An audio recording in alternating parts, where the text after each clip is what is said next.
Olá, estudante, tudo bem? Meu nome é Fernando, sou professor de História e hoje nós vamos falar sobre resistência escrava no Império Brasileiro.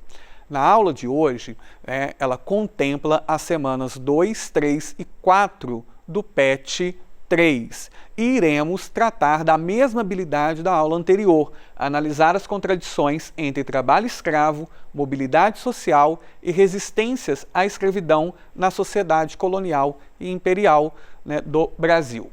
Bom, nós vamos falar sobre um processo de resistência e que possibilita também a libertação dessa população escravizada, que é a chamada brecha camponesa. O que é essa brecha camponesa? A partir do estabelecimento das lavouras de cana-de-açúcar, vai começar a existir também na sociedade ali agrária exportadora nordestina, colonial, plantadora de açúcar, escravizados e escravizadas que recebiam de seus senhores pequenos lotes de terra para produção agrícola em mercado interno.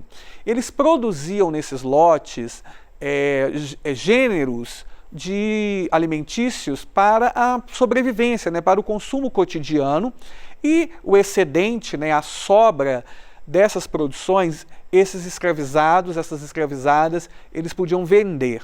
Além disso, também eles domesticavam, criavam animais para consumo e também para venda. Então, nesses lotes, eles plantavam mandioca, feijão, milho, batata, inhame, banana e hortaliças. Essa produção podia ser feita juntamente com uma pecuária de pequeno porte e criação de porcos, cabras e galinhas. A partir do século XVII, a brecha camponesa foi legalizada por meio de alvarás e ordens régias, ordens partidas do rei de Portugal.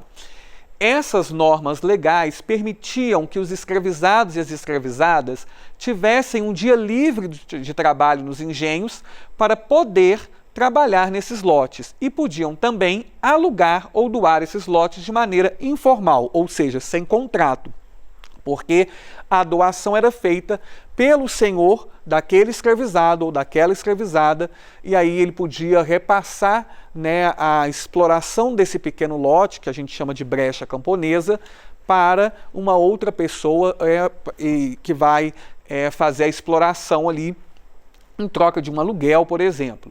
Tá?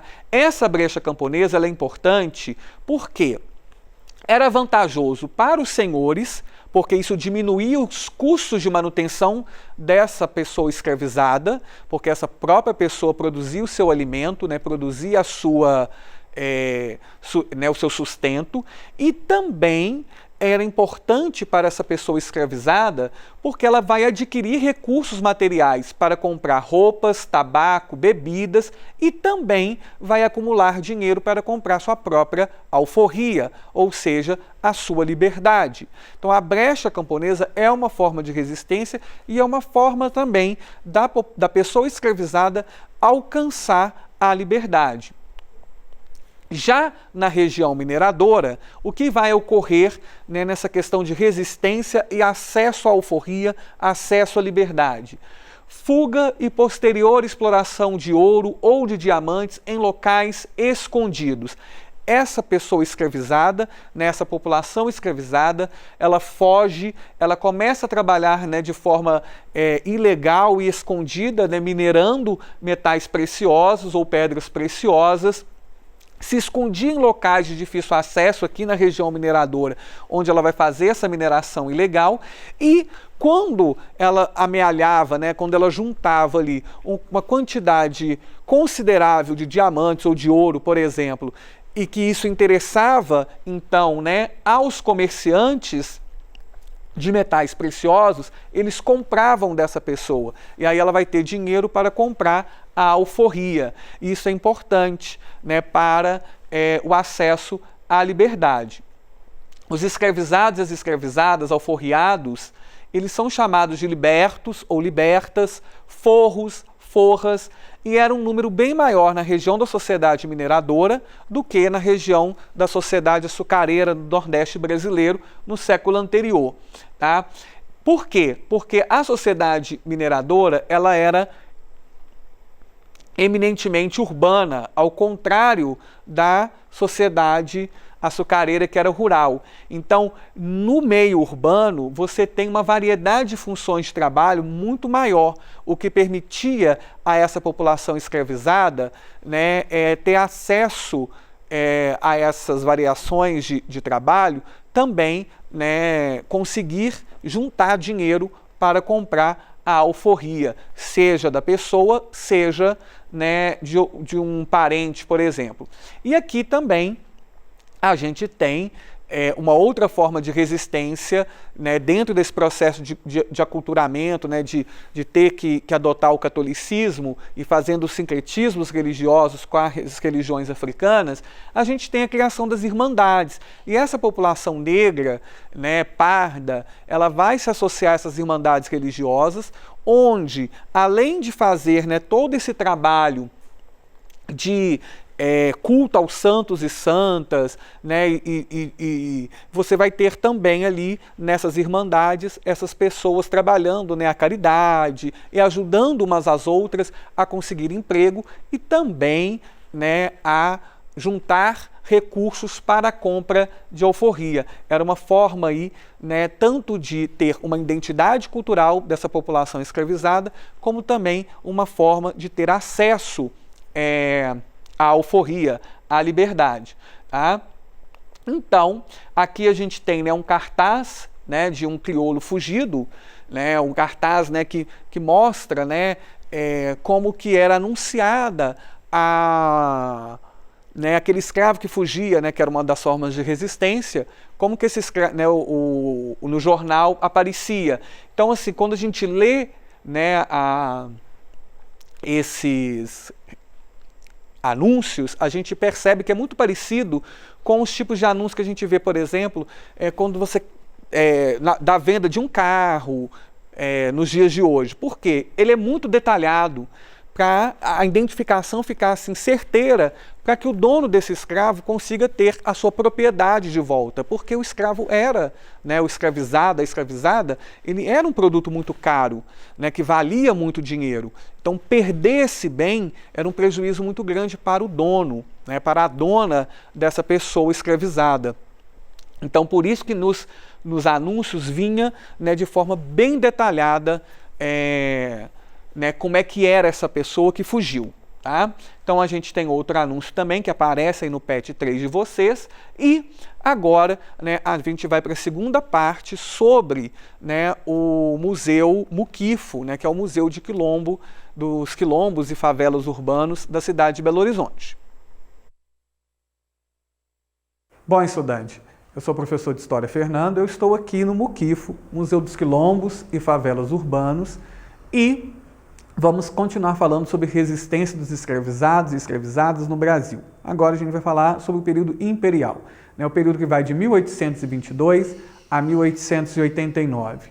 Falar da resistência dessa população escravizada nesse período é dar continuidade às formas de resistência, desde que as populações nativas, né, os indígenas, né, as populações chamadas, né, originárias, e que eram chamadas, né, de negros da terra pelos portugueses, e também aquela população que veio, né, forçadamente para cá, né, a chamada diáspora africana, que é a população africana que veio forçada, né, para o trabalho escravizado aqui, né, no território português da América. As formas de resistência durante o Império, elas vão também continuar sendo aquela resistência, né, cotidiana, e também as formas de resistências coletivas. Né? Você vai continuar tendo, né, a formação de quilombos, a formação de comunidades próximas, né, aos grandes centros urbanos, em que essa população, né, foge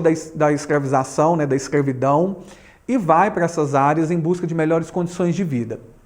Sobre a questão de como que, né, existe ainda, né, a resistência das estruturas escravagistas na sociedade de hoje, nós vamos ver algumas partes do museu que a gente vai, né, notar essa questão. Uma delas é a questão do trabalho doméstico, né, a chamada empregada doméstica, né, que foi uma profissão que ganhou regulamentação apenas, né, com a chamada PEC das Domésticas, assinada pela ex-presidenta Dilma Rousseff, e que, né, ainda temos, né, nas habitações, né, nas casas, nos apartamentos, a chamada, né, dispensa, né, o quarto de empregada. Então a gente vai ver também daqui a pouco esse espaço do museu que representa, né, essa questão do quarto de empregada, que é uma das formas tanto de manter, né, a diferenciação entre essa população, né, descendente dos ex-escravizados e ex-escravizadas, como também, né, da população que descende daqueles que escravizavam,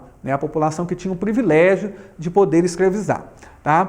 Bom, o acervo do museu é um acervo que não necessariamente está ligado somente à história da resistência da escravização, da escravidão, mas está ligado também às memórias afetivas dessa população que descende de ex-escravizados na história do Brasil. Tá? Então, vocês vão ver agora imagens, né, desse acervo e eu vou contar, né, como que se seleciona, né, o acervo do museu no Muquifo. Tijolo com tijolo num desenho nem sempre lógico. As doações no Muquifo ainda não possuem um regulamento a ser seguido, com normas e conceitos sobre o que receber sob a tutela do museu. Assim, temos recebido objetos que aparentemente não possuem relação entre si e com o próprio espaço museológico. Mas esses objetos trazem agregados à sua aparência exterior uma característica essencial para o Muquifo. Foram doados porque contam uma história. História de um indivíduo, de uma família, de um grupo, de um quilombo ou favela urbanos. Aqui encontram-se algumas dessas relíquias. Você viu, né, a exposição, né, os elementos, né, o que tem aqui no museu, que fica, né, na cidade de Belo Horizonte, né, e vale uma visita, né, para quem puder um dia, né, e tiver disponibilidade de vir aqui conhecer o museu. E também, né, mostra como que se dá, né, essa questão, né, do porquê, né, Museu dos Quilombos e Favelas Urbanos. Porque, na realidade, né, o quilombo é uma forma de resistência coletiva à escravidão durante todo o processo, né, de formação desse Brasil português, e a gente ainda tem resquícios disso. Né? A gente tem ainda, né, as comunidades quilombolas, né, que resistem, né, com as suas culturas, e também temos, né, as favelas urbanas que podem ser ou não resquícios, né, dessa organização que fugia, né, à organização imposta, né, pela população não escravizada, né, pela população livre, majoritariamente branca, durante, né, o período em que a escravidão existiu, e que usava dessa mão de obra. Então esses locais também, eles se inserem, né, eles têm uma cultura diferenciada, né, eles têm a construção, né, do seu próprio espaço, né, da sua própria ideia de sobrevivência. Aqui no Museu Muquifo, a gente tem a reprodução de um quarto de empregada. O quarto de empregada é uma das principais formas de manutenção, né, desse privilégio que vem desde os períodos da senzala. Né? A empregada doméstica, né, o escravo doméstico, aquela pessoa, né, que fazia esse trabalho, era majoritariamente de mulheres escravizadas no período colonial e depois no período imperial, e nós vamos ter essa forma de manutenção, né, do privilégio, né, e de colocar, né, nessas condições subalternas essa população que descendia, né, e descende de ex-escravizados e ex-escravizadas aqui na história do Brasil. Então aqui a gente tem essa representação de quarto, né, o quarto da doméstica, o quarto de empregada, e temos várias mensagens de pessoas que visitaram o museu e que deixaram aqui, né, as suas experiências enquanto familiares de ex-empregadas domésticas. Então a gente tem, por exemplo, né, aqui, né, eu sou neta de uma empregada doméstica, assinado Isabela. Eu amo ela, te amo, vó. Temos vários mensagens, né? Sou sobrinho de doméstica, sou filho, filha de doméstica, minha avó, né, era doméstica. Né, tem uma outra falando, é uma profissão digna, se orgulhem. Temos aqui, né, sou livre, sou da paz, quero liberdade e igualdade, somos livres, sou filha de doméstica com muito orgulho. E temos também alguns relatos mais elaborados, tá? E aí a gente tem, por exemplo, o relato do Rodrigo Jesus, que ele fala: durante minha graduação, vivi por 2 anos em um quarto deste tamanho. Me lembrava todo dia da vida da minha mãe, toda ela como empregada doméstica. Salve Dona Zica. Temos também, né, um outro relato muito interessante que diz: minha mãezinha foi doméstica, morei com ela na casa da patroa. De filho da empregada, me tornei jornalista, graças ao ProUni. Minha mãe morreu em 2012 e meu coração arde de saudades. Rafael Rocha. Temos também né, outro relato que fala, né, eu, doméstica, cuidei de crianças brancas e hoje sou mãe preta cuidando da minha própria cria. Aspirante feliz a intelectual negra, me equilibro no quilombo da poesia. E a gente tem outro também que é bastante interessante, né, que fala assim: minha mãe é empregada e tenho muito orgulho dela. Graças ao seu trabalho, hoje ela tem uma advogada, um contador e uma filha estudante na rede federal de ensino. É um relato da Vitória, né? Então aqui, né, nesse espaço a gente vê tanto o espaço de luta como o espaço de resistência também dessa população que chega, né, até os dias de hoje. Aqui estou num espaço do Moquifo que fala sobre os reinados negros, uma das principais formas de resistência cultural dessa população, né, dentro do sistema, né, de construção da sociedade brasileira a partir da chegada dos portugueses. Os reinados negros acabam sendo aí, né, a resistência da cultura africana frente, né, à cultura portuguesa. Então nós temos as relações, inclusive, sincréticas entre a cultura africana, né, essas culturas negras, e o catolicismo, né, o cristianismo trazido pelos portugueses. Então, nesse espaço aqui, a gente pode ver, né, vários elementos desses reinados. Tá? Aqui atrás, à minha esquerda, nós temos, né, um membro de uma guarda de Congo, e aqui atrás, na minha direita, né, nós temos um dos membros aí da guarda de Moçambique. Tá? Temos também aqui no centro Nossa Senhora do Rosário, que é considerada a mãe, né, dos povos negros aqui no Brasil, né, é a principal divindade católica cultuada por esses, né, pelos negros e negras, né, que viveram e vivem aqui. E temos também, né, Santa Efigênia ali à esquerda e São Benedito também. E temos também uma imagem, né, de Nossa Senhora Aparecida, que é padroeira do Brasil e que é, né, uma representação aí da Mãe de Jesus negra. Temos esse espaço aqui, é um espaço, né, chamado, né, de Dona Marta, rainha, né, do reinado, né, rainha, né, da favela, né, do reinado da favela, nessa representação, né, dessa manifestação cultural, né, dessa resistência cultural que existe aqui e que está bem representada nesse espaço, né, do Museu dos Quilombos e Favelas Urbanos. Bom, estudante, aqui no espaço Dona Marta, uma rainha na favela, que fala sobre os reinados negros, eu termino nessa experiência sobre resistência de escravizados e escravizadas no Brasil durante o período colonial e imperial. Nessas aulas a gente falou então bastante sobre isso, né, sobre a questão de resistência no passado e no presente. E, para finalizar, convido vocês para poder, se tiverem oportunidade, vir visitar o Moquifo, que vão ser muito bem recebidos aqui, tá? E vão ter uma experiência também bastante legal, né? Conhecer ao vivo, né, esses objetos, essas histórias que a gente falou aqui através das câmeras. Até mais. Bom, então vocês aí tiveram, né, a experiência, né, de conhecer o acervo do Museu Moquifo, falar, né, sobre a resistência dos descendentes de escravizados e escravizadas nos dias atuais e também, né, entender, né, os processos das resistências nos períodos passados da história do Brasil.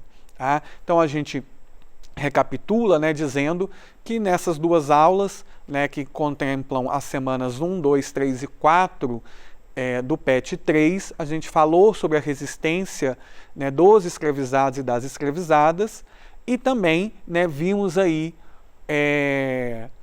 o acervo desse Museu dos Quilombos e Favelas Urbanos, que é muito importante, né, para a manutenção da história, né, e da história dessa população escravizada e de seus descendentes. Até a próxima!